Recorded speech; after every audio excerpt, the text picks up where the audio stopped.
When putting together a musical, one of the most challenging aspects, in my opinion, can be creating the choreography. But man, is it super rewarding and can be a ton of fun. And the nice thing is, you don't have to be a skilled dancer to be able to create choreography. All you really need is an active imagination and an openness to exploring movement that will best fit the music you are working with. The first thing I like to do is fully immerse myself in the music, because the more familiar you are with the music, the easier it can become to create movement that goes along with it. When working on a specific dance number, I tend to listen to the songs nonstop. I am not kidding, I mean all day, every day, to really soak the music into my body. And while I do that, I listen for three things: the lyrics, what are they saying in the song? The instrumentation, are there any certain hits that stand out that would be good to accompany with music or movement?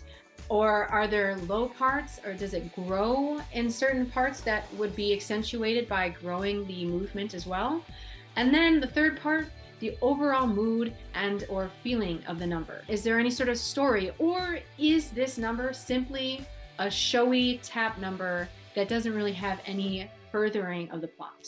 I also find it very helpful to follow along with the score or libretto to fully visualize the song I'm working on.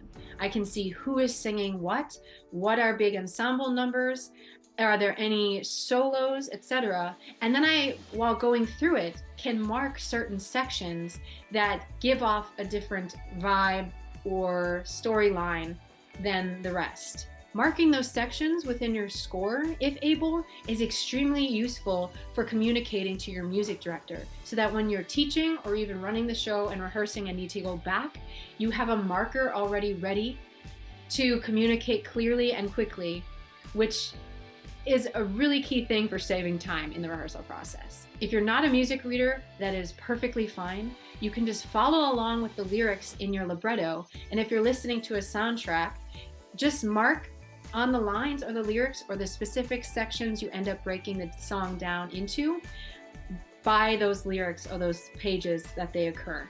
That way, when you're teaching it, you know where to start on the soundtrack, and you can communicate with your actors and dancers a little better on where you exactly are on the page. So now that you have the music ingrained in your body and you're ready to start creating some more specific movement, a thing to take into account while doing so is the abilities of your cast. There are a lot of ways to best utilize the skill levels you're working with, and one main element of being able to do so is layering. Now, depending on the size of your cast and the breakdown, I find it extremely beneficial to create different groups within the same song. So for any given number, it might look like this. You have the principals, who generally are the leads of the show or the soloists in the song. Then if you have very strong dancers, you make them your feature dancer group, and then your movers or ensemble.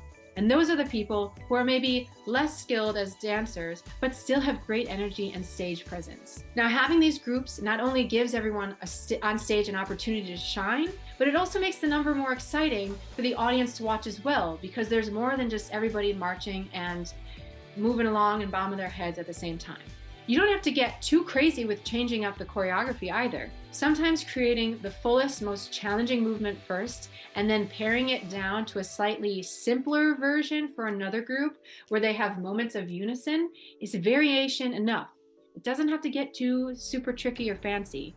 And additionally, breaking the musical numbers down like this can allow you to maximize your rehearsal time by staggering each group's call, so not everybody is being called at once when they're not needed for a certain section of the show. Now, another big question that comes up with choreography is, should you choreograph to the lyrics or the counts? And my honest opinion is, do both.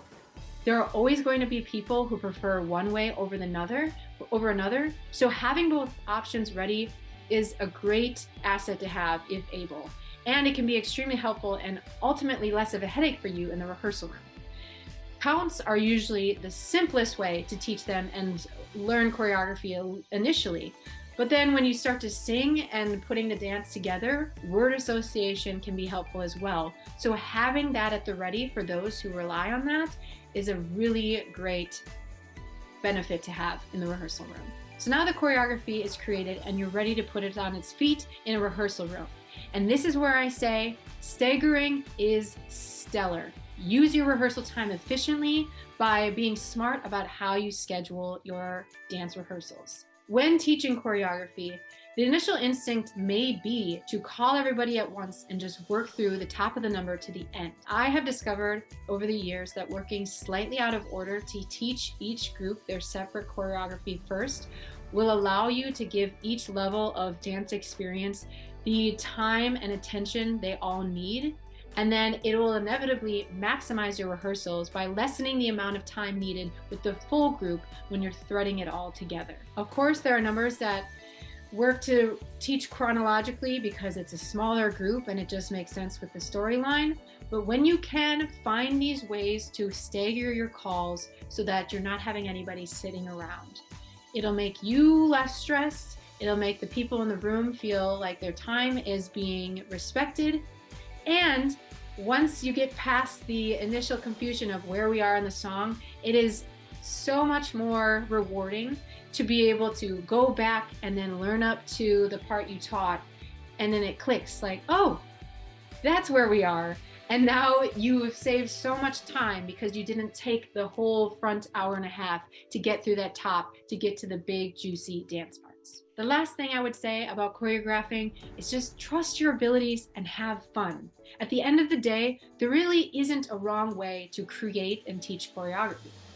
You just have to find a system that works for you and within the structure of your rehearsal schedule that's established by you and your director or this program you're working with. I find the biggest key to success is being extremely organized ahead of time, especially knowing the total number of people in each of your songs and who is playing exactly what within them. Using our character breakdown spreadsheet is a huge asset to use when planning your numbers, as it provides all the information into one space and creates a little more sanity for you as you're working on your musical.